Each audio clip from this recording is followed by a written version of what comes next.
¿Alguna vez te has preguntado qué pasa por la mente de alguien que pierde la vista en un lugar extraño y lleno de gente? ¿Crees que la oscuridad es la ausencia de luz o la presencia de algo que se alimenta de tu incapacidad para ver? ¿Y si el sonido más aterrador en un hospital fuera el arrastrar silencioso de algo que sabes que te está observando?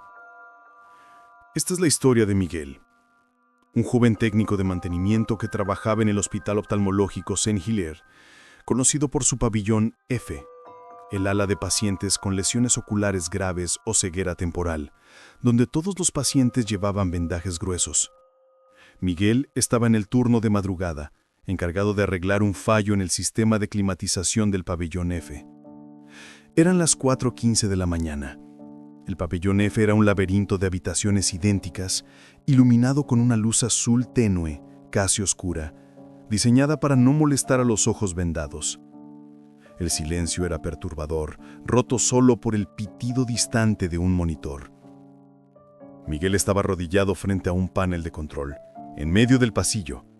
Tenía el panel abierto y estaba absorto en los cables, cuando sintió una presencia. No era el olor de un perfume ni el sonido de unos pasos. Era un cambio en el aire. De repente el aire a su alrededor se sintió eléctrico y denso, como justo antes de una tormenta. Ignoró la sensación y siguió con el cableado. Pero entonces escuchó un sonido. Un sonido que le heló la sangre. Venía de una de las habitaciones de pacientes, la número 302, justo a su lado.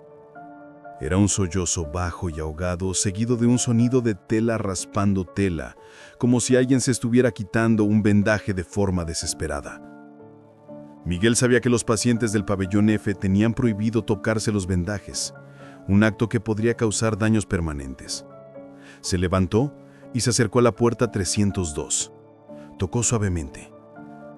¿Todo bien, señora? ¿Necesita ayuda? El sollozo se detuvo inmediatamente. Hubo un silencio total. Entonces, desde el interior, una voz infantil y clara respondió: «No es una señora, es mi mamá». Miguel retrocedió. La habitación 302 estaba asignada a una paciente anciana con desprendimiento de retina, la señora Dubois. No había niños registrados en ese pabellón. «¿Quién está ahí?», preguntó Miguel, su corazón latiendo con fuerza. Un nuevo sonido vino de la habitación, el crujido seco y rápido de algo que rompiéndose en el interior. Miguel decidió que era una emergencia y abrió la puerta con su llave maestra. La habitación 302 estaba envuelta en la penumbra. En el centro, la señora Dubois estaba acostada en su cama, inmóvil y con los vendajes intactos. Pero la atención de Miguel se dirigió a la mesita de noche. El vaso de agua de la paciente estaba volcado y el suelo estaba mojado. Justo al lado del vaso había un pequeño trozo de vendaje blanco que no estaba ahí antes. Y a los pies de la cama, en la sombra, había algo más. Un par de zapatos infantiles de color rojo brillante. Estaban colocados perfectamente rectos, apuntando a los pies de la cama, pero no había nadie usándolos. Mientras Miguel miraba los zapatos, la cabeza de la señora Dubois en la cama se giró lentamente hacia él y sus vendajes estaban limpios, pero el centro de la tela, justo sobre sus ojos, comenzó a abultarse de repente como si un dedo estuviera empujando la gasa desde el interior. Y la señora Dubois, con una voz plana y sin emoción, susurró: «Lo que no puedes ver siempre te ve primero». Miguel se quedó helado en la puerta de la habitación 302. El bulto en los vendajes de la señora Dubois se hizo más prominente, y su voz plana resonando con la advertencia: «Lo que no puedes ver siempre te ve primero». El terror le impidió moverse. Se dio cuenta de que la anciana no estaba hablando, sino que algo estaba hablando a través de ella. De repente, los zapatos infantiles rojos a los pies de la cama se movieron. No caminaron. se deslizaron silenciosamente por el suelo de linóleo y se detuvieron justo en el umbral, bloqueando la salida de Miguel. Los zapatos seguían vacíos. Miguel se obligó a reaccionar. Salió disparado de la habitación, saltando por encima de los zapatos vacíos. Cerró la puerta de golpe, pero no se atrevió a echar el seguro. Salió corriendo por el pasillo de luz azul, dirigiéndose a la estación de enfermería, la única zona con personal en esa ala. Mientras corría, el aire a su alrededor se hizo notablemente más frío. Al llegar a la estación de enfermería, vio a la enfermera de turno, una mujer mayor llamada Clara, sentada en el mostrador, de espaldas a él, con la cabeza gacha. ¡Clara! ¡Clara! Tenemos un problema en la 302. Hay algo. Una voz de niño y una paciente está actuando extraño, gritó Miguel, jadeando. Clara no se movió. Miguel se acercó al mostrador, golpeándolo con la palma de la mano. ¡Clara! La enfermera levantó lentamente la cabeza. Miguel vio que Clara también llevaba un vendaje de gasa sobre sus ojos, un vendaje de emergencia grueso. ¿Qué te pasó, Clara? ¿Por qué llevas eso?, preguntó Miguel confundido y alarmado. Las enfermeras de turno no llevaban vendajes a menos que hubieran sufrido una lesión. La voz de Clara era nasal y monótona, como si estuviera leyendo de una tarjeta. Estamos cambiando la perspectiva, Miguel. Nos ha prometido que veremos mucho más claro. ¿Quién, Clara? ¿Quién hizo eso?, exigió Miguel dando un paso atrás. La enfermera alargó una mano por encima del mostrador hacia Miguel. La mano estaba fría y temblorosa, pero sus uñas estaban perfectamente cuidadas. En el reverso de su mano, Miguel vio que, bajo la piel, una pequeña vena azul se hinchaba y se movía, dibujando lentamente una forma en la piel blanca. La vena terminó de hincharse, formando un pequeño ojo humano en el dorso de su mano. El ojo se abrió y parpadeó una vez, mirando a Miguel. El terror fue tan intenso que Miguel gritó. Retrocedió y tropezó con un carrito de instrumental. El carrito se volcó y las bandejas metálicas llenas de instrumental quirúrgico cayeron al suelo con un estruendo ensordecedor. El ruido tuvo un efecto inmediato en todo el pabellón. Desde todas las habitaciones del pasillo, las puertas comenzaron a abrirse lentamente, una tras otra, revelando a los pacientes. Todos estaban de pie, inmóviles, con sus cabezas vendadas ligeramente inclinadas hacia el pasillo. La señora Dubois también estaba ahí, de pie en el umbral de la 302. Todos estaban perfectamente silenciosos, excepto por un sonido: el chirrido suave y rítmico de las suelas de los zapatos infantiles rojos que ahora parecían estar dando pequeños y rápidos saltos sobre el suelo de linóleo. La enfermera Clara, en la estación, se puso de pie, con los ojos vendados, y en un coro coral y sin emoción, todos los pacientes en el pasillo, con sus cabezas vendadas, susurraron a la vez: «No te escondas, queremos ver tu miedo, Miguel». Miguel estaba atrapado en la estación de enfermería. Una docena de pacientes con los ojos vendados lo rodeaban, susurrando al unísono: «No te escondas, queremos ver tu miedo, Miguel». La enfermera Clara, con el pequeño ojo hinchado palpitando en el dorso de su mano, se acercó al mostrador y estiró su brazo lentamente hacia él. Miguel no podía moverse. Se dio cuenta de que si intentaba correr, los pacientes vendados, a pesar de su ceguera, lo interceptarían.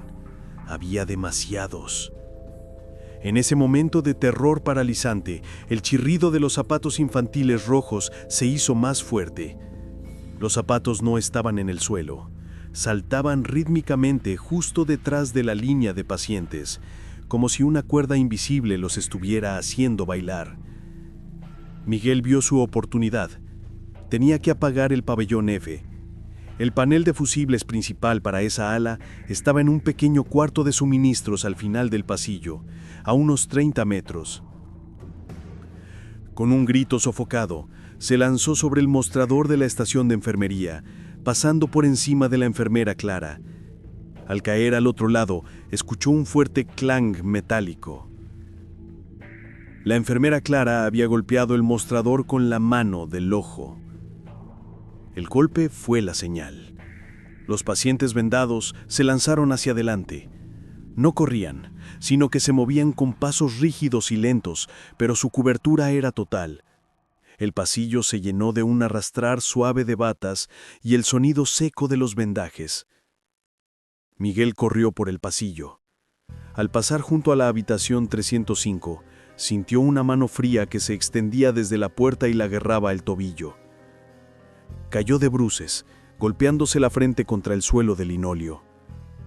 Miró hacia atrás.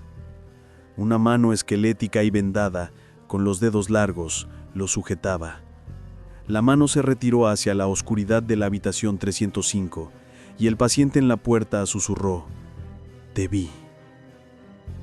Miguel se levantó y cogió, desesperado por llegar al cuarto de fusibles. Llegó a la puerta de madera del cuarto de suministros y la abrió. Entró y la cerró de golpe, echando el pestillo de metal. La habitación era un revoltijo de sillas de ruedas viejas y material de limpieza. En la pared encontró el panel de fusibles principal. Mientras buscaba el interruptor correcto en la penumbra, el golpeteo seco de los pacientes llegó a la puerta. Comenzaron a golpear la madera con sus vendajes. Un sonido suave pero persistente, como el de polillas gigantes golpeando una lámpara.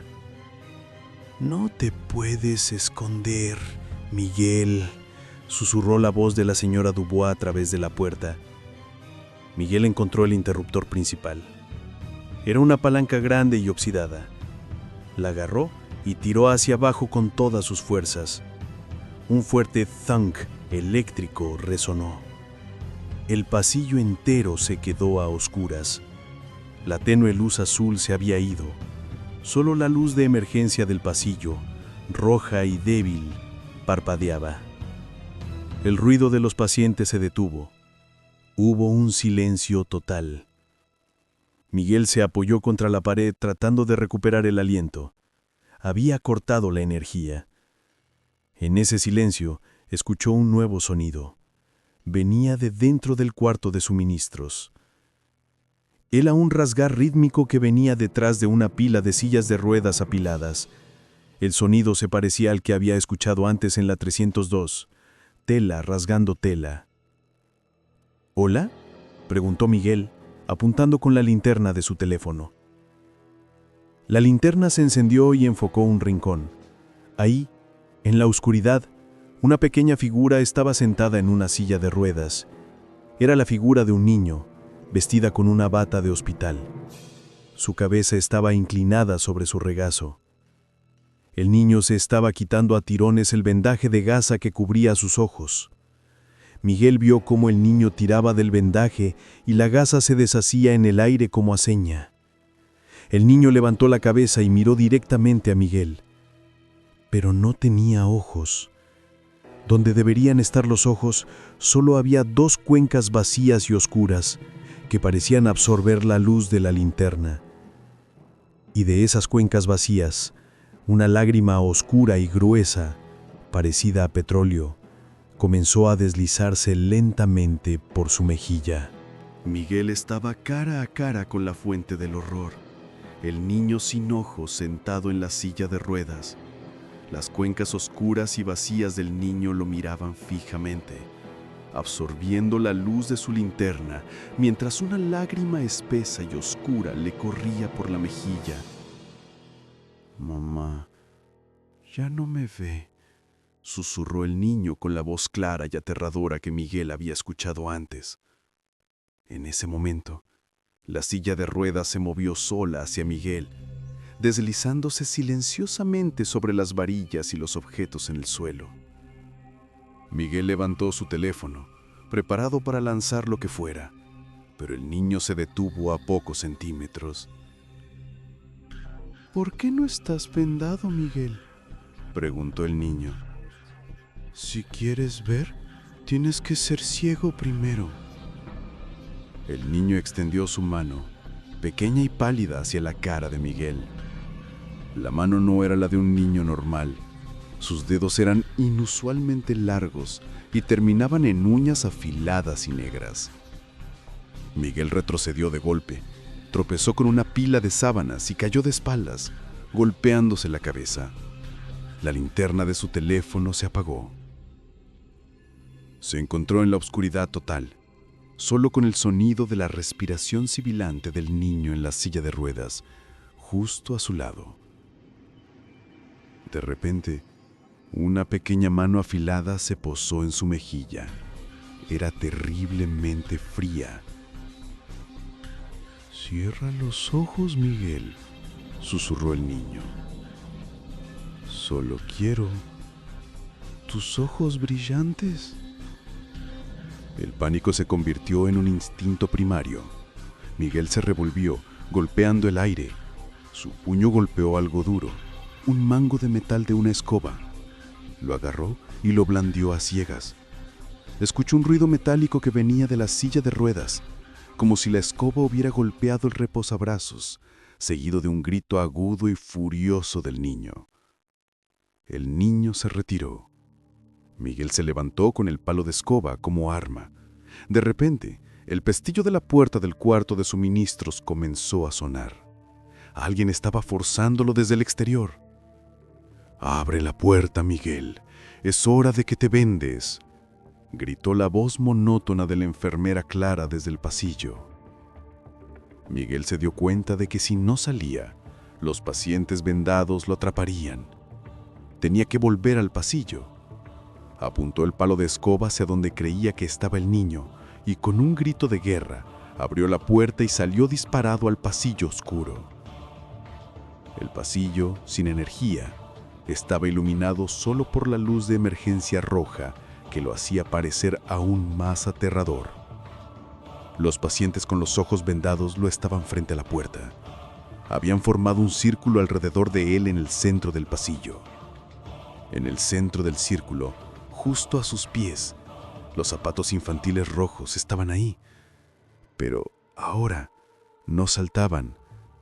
Estaban perfectamente quietos y llenos de ese líquido oscuro y espeso que chorreaba del niño. La enfermera Clara estaba al frente, con sus manos extendidas hacia él. «Es hora de la consulta, Miguel. Él te ha llamado», dijo Clara. Miguel se preparó para correr, pero entonces escuchó un sonido que lo detuvo en seco. No venía de los pacientes, venía del final del pasillo donde estaba el elevador. Era el sonido metálico y repetitivo de un bastón golpeando el suelo con un ritmo militar, acercándose rápidamente, y con el golpeteo del bastón escuchó una tos seca y gutural, seguida de una voz grave y autoritaria.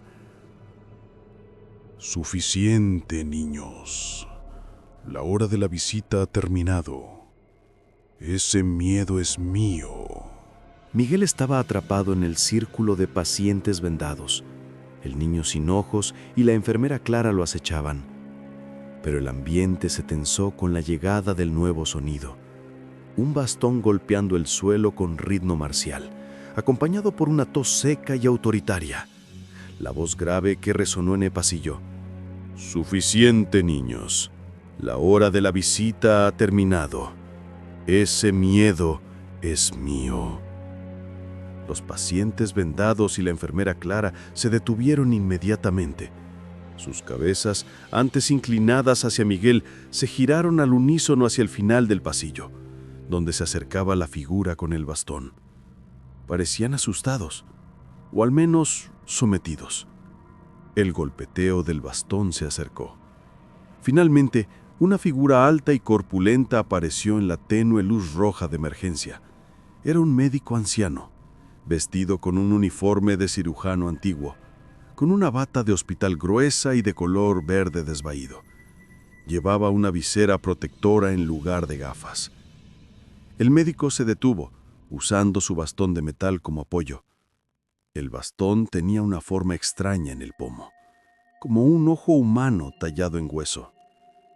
«Clara, vuelve a tu puesto», ordenó el médico con la voz atronadora. «Estos ojos deben estar frescos para la mañana». La enfermera Clara no dudó. Con la mano del ojo aún palpitando, se dio la vuelta y regresó a su estación de enfermería, con pasos rígidos y robóticos. Los demás pacientes vendados, uno por uno, se retiraron a sus habitaciones, cerrando las puertas lentamente. El niño sin ojos ya no estaba a la vista. Miguel se quedó solo con el médico. Se dio cuenta de que esta figura, aunque no era un fantasma visible, emitía una presencia de puro control y amenaza. El médico se acercó lentamente a Miguel. Se detuvo justo enfrente donde el aire era más frío. «Técnico Miguel», dijo el médico, su voz resonando en el pasillo vacío. «¿Por qué estás interfiriendo con mi experimento? El pabellón F está bajo mi jurisdicción». «Yo vine a arreglar el aire acondicionado», tartamudeó Miguel sosteniendo el palo de escoba a modo de defensa. El médico se rió, una tos seca y desagradable. «Claro, pero has visto al niño, el pequeño Luis. Luis necesita que le quitemos la vista a su madre para que ella finalmente pueda verla de verdad». El médico se acercó un paso más. Su visera protectora estaba empañada, pero a través del cristal sucio, Miguel pudo distinguir sus ojos. Eran rojos y llenos de venas reventadas como los de un fumador empedernido.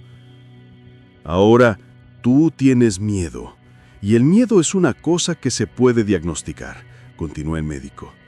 De repente, el médico levantó su bastón y lo golpeó con fuerza en el suelo, justo al lado del pie de Miguel. El impacto no solo fue sonoro. Miguel sintió una onda de choque que le subió por la pierna.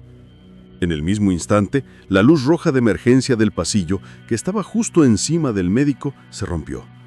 Los pedazos de cristal cayeron al suelo con un tintineo, y con la rotura del cristal, una pequeña bandada de insectos negros salió disparada del hueco del techo. No eran moscas, sino diminutos escarabajos con caparazones oscuros. Los escarabajos se dirigieron directamente hacia Miguel. «¡Míralo!», gritó el médico, señalando el enjambre. «¡El terror está vivo! ¡Se alimenta de ti!». Los escarabajos chocaron contra el rostro de Miguel. No mordían, pero se arrastraron rápidamente hacia sus ojos. Eran fríos y numerosos. Miguel gritó y se golpeó la cara con las manos intentando quitárselos. Sintió el frío y el movimiento de las patas de los insectos sobre sus párpados. Cuando logró quitárselos, los escarabajos cayeron al suelo y se dirigieron de vuelta hacia el pie del médico. Miguel se dio cuenta de algo horrible.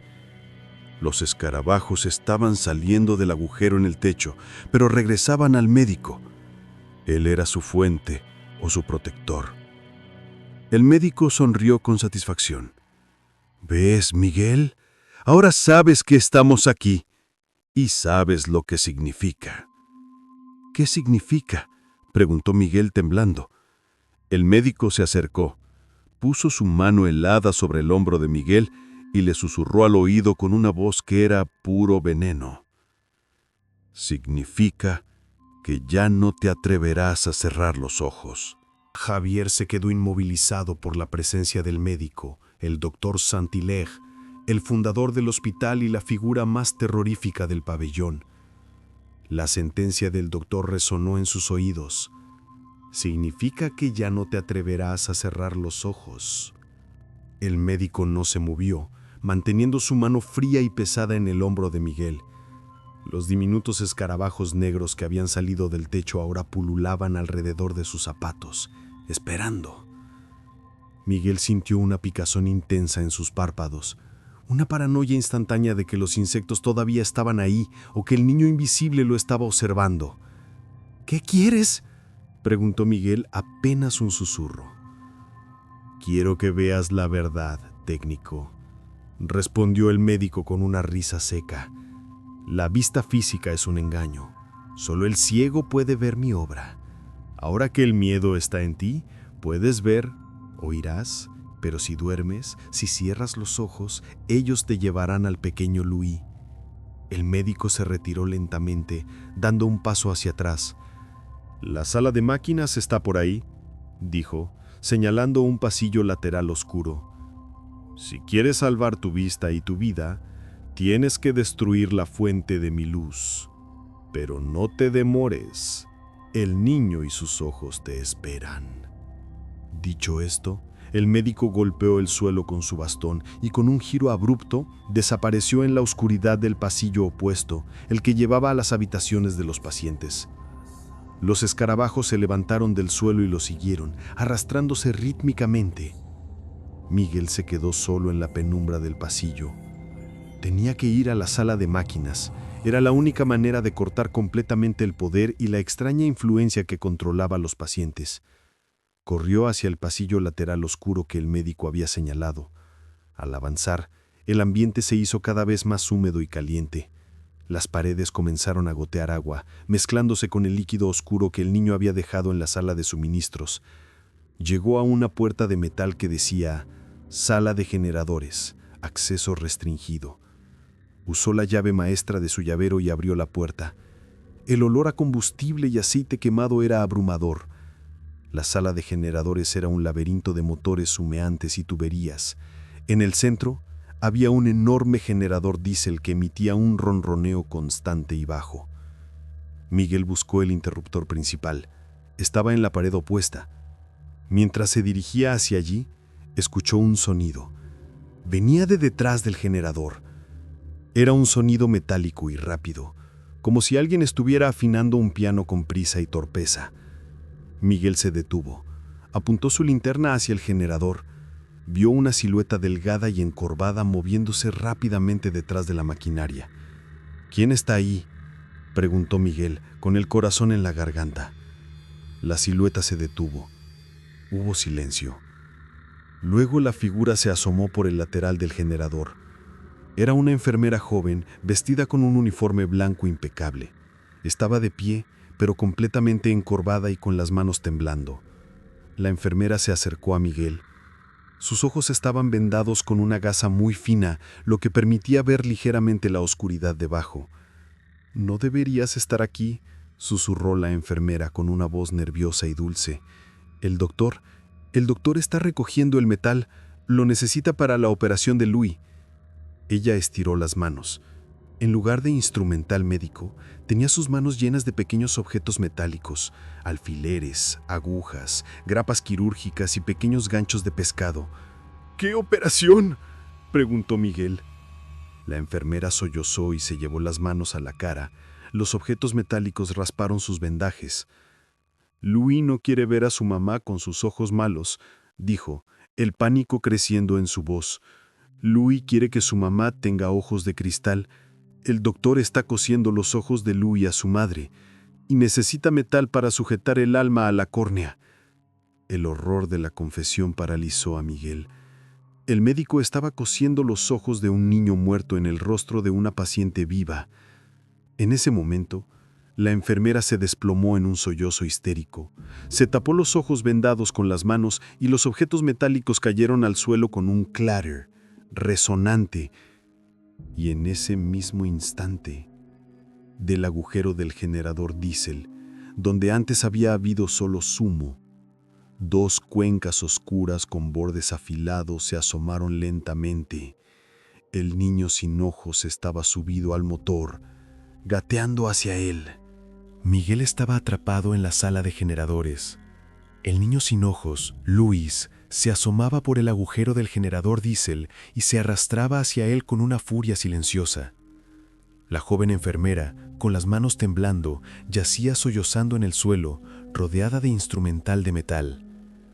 Mis ojos me duelen», gritó la enfermera en un sollozo, llevándose las manos a la cabeza. Miguel no dudó.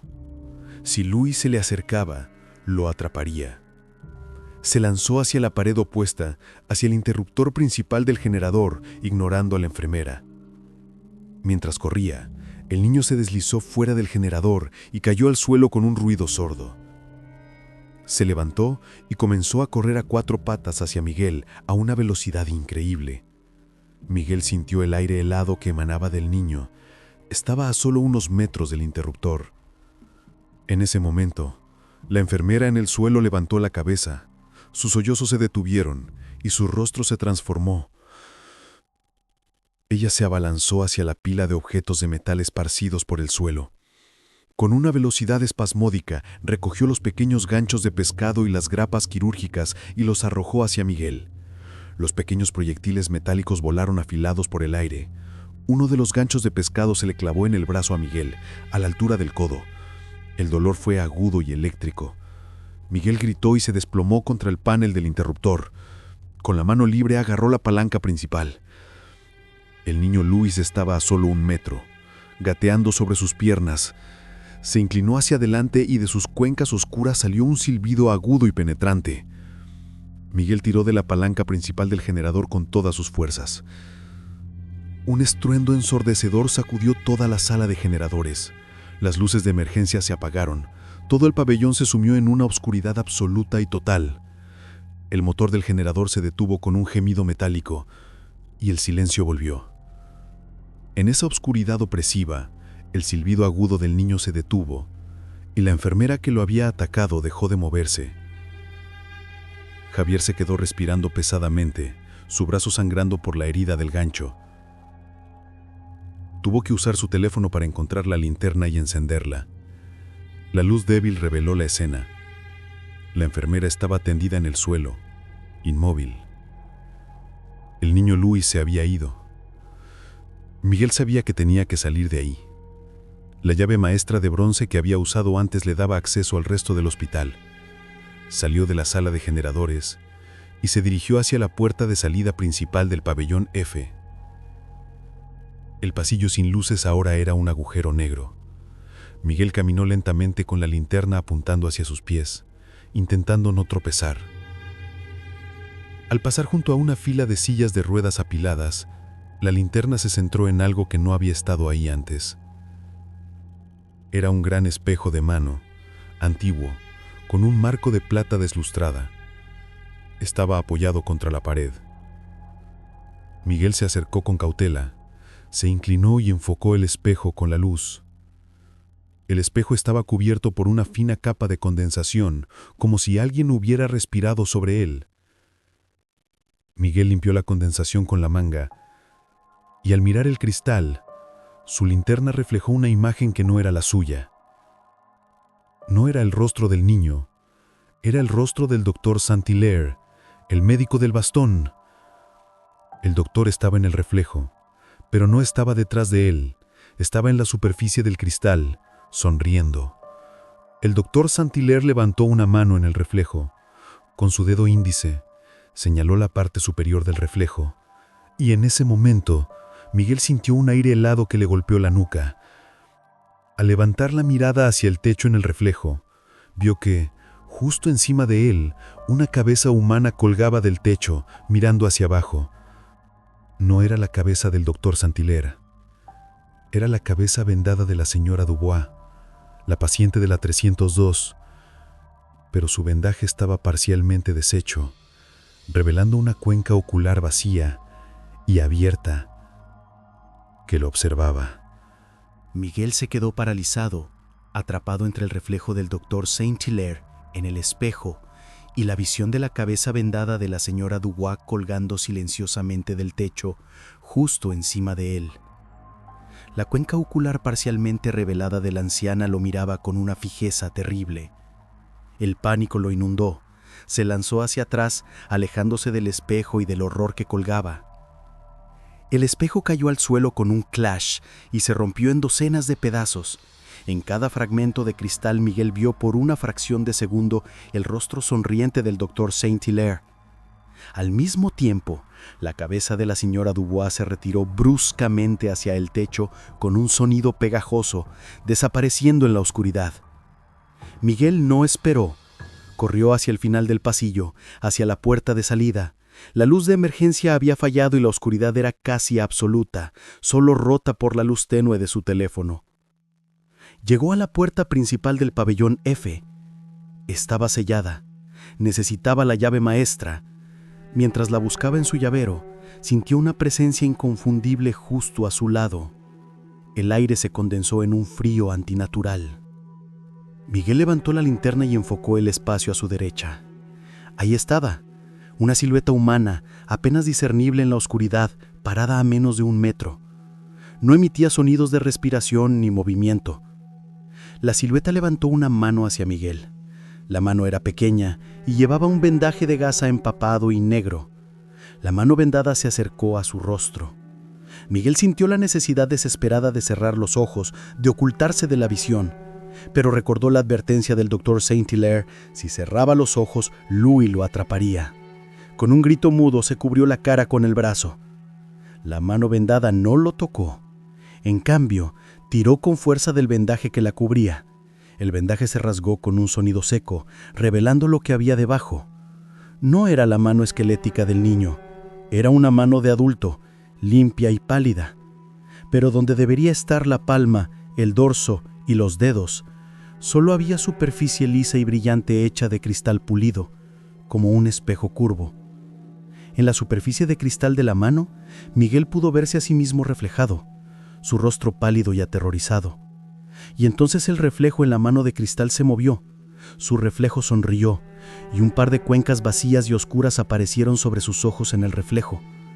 Una voz áspera y seca salió directamente de la mano de cristal, resonando en su mente. «Te encontré, Miguel. Ahora tienes que mirarme». El pánico lo inundó. Se lanzó hacia atrás, alejándose del espejo y del horror que colgaba. La figura con la mano de cristal no lo siguió inmediatamente. Solo se quedó inmóvil y el reflejo del rostro de Miguel con los ojos vacíos se mantuvo en la mano. Miguel se arrastró de espaldas, buscando desesperadamente la puerta de salida. Su mano libre se deslizó hacia su llavero. Encontró la llave maestra de bronce y la metió en la cerradura. Justo cuando giraba la llave, escuchó un fuerte clatter metálico que venía del extremo opuesto del pasillo. El Dr. Saint-Hilaire venía de vuelta, su bastón golpeando el suelo a un ritmo militar, y a su lado, la cabeza vendada de la señora Dubois estaba rodando en el suelo, rebotando rítmicamente como una pelota de básquetbol. «¡No te irás con mis ojos, Miguel!», gritó el doctor con furia. «¡Quédate y mira!». La cerradura de la puerta de salida hizo un clic y se abrió. Miguel se puso de pie, listo para lanzarse afuera, pero al mirar la puerta, la figura con la mano de cristal se teletransportó y se colocó justo en el umbral, bloqueando la salida. Y la mano de cristal se rompió repentinamente en pedazos afilados que flotaban en el aire frente a la figura, girando lentamente, listos para cortarle la carne. Miguel estaba atrapado en el umbral de la puerta de salida. La figura con el brazo cortado y la mano de cristal hecha pedazos flotantes bloqueaba su escape. Los fragmentos afilados giraban lentamente, reflejando la poca luz y listos para destrozarlo. Detrás de él, el Dr. Saint-Hilaire y la cabeza rodante de la señora Dubois se acercaban rápidamente. «¡Te quedas aquí!», gritó el Dr. Saint-Hilaire, golpeando el suelo con su bastón. La figura en la puerta, con su muñón vendado, levantó el brazo restante y los fragmentos de cristal se lanzaron hacia Miguel como una metralla invisible. Miguel gritó y se agachó. Los fragmentos se clavaron en la pared y la puerta justo encima de su cabeza. En ese momento, la cabeza rodante de la señora Dubois llegó a sus pies. El vendaje rasgado se movió y la cuenca ocular vacía y abierta lo miró fijamente. Pero en lugar de un ataque, la cabeza susurró con la voz infantil de Louis: «Mira hacia arriba, Miguel, la luz real».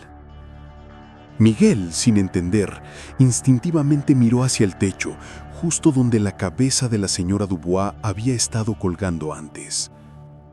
Ahí, en el techo del pasillo, vio la rejilla de ventilación del sistema de climatización que había estado tratando de reparar. La rejilla estaba floja. Tuvo una idea desesperada. El pabellón F estaba diseñado para la penumbra total. El único lugar con luz normal era el panel de control principal que había manipulado al inicio. Se lanzó a correr de nuevo hacia el centro del pasillo, esquivando al Dr. Saint-Hilaire, que intentó golpearlo con el bastón. El golpe solo destrozó un carrito de instrumental. Miguel corrió hacia el panel de control de climatización que seguía abierto en el suelo. El Dr. Saint-Hilaire gritó: «¡No dejes que se cure!».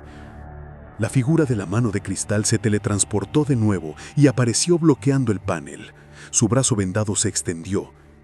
Miguel sabía que no podía pelear. Recordó los cables que había estado manipulando, la alimentación auxiliar de las lámparas de quirófano.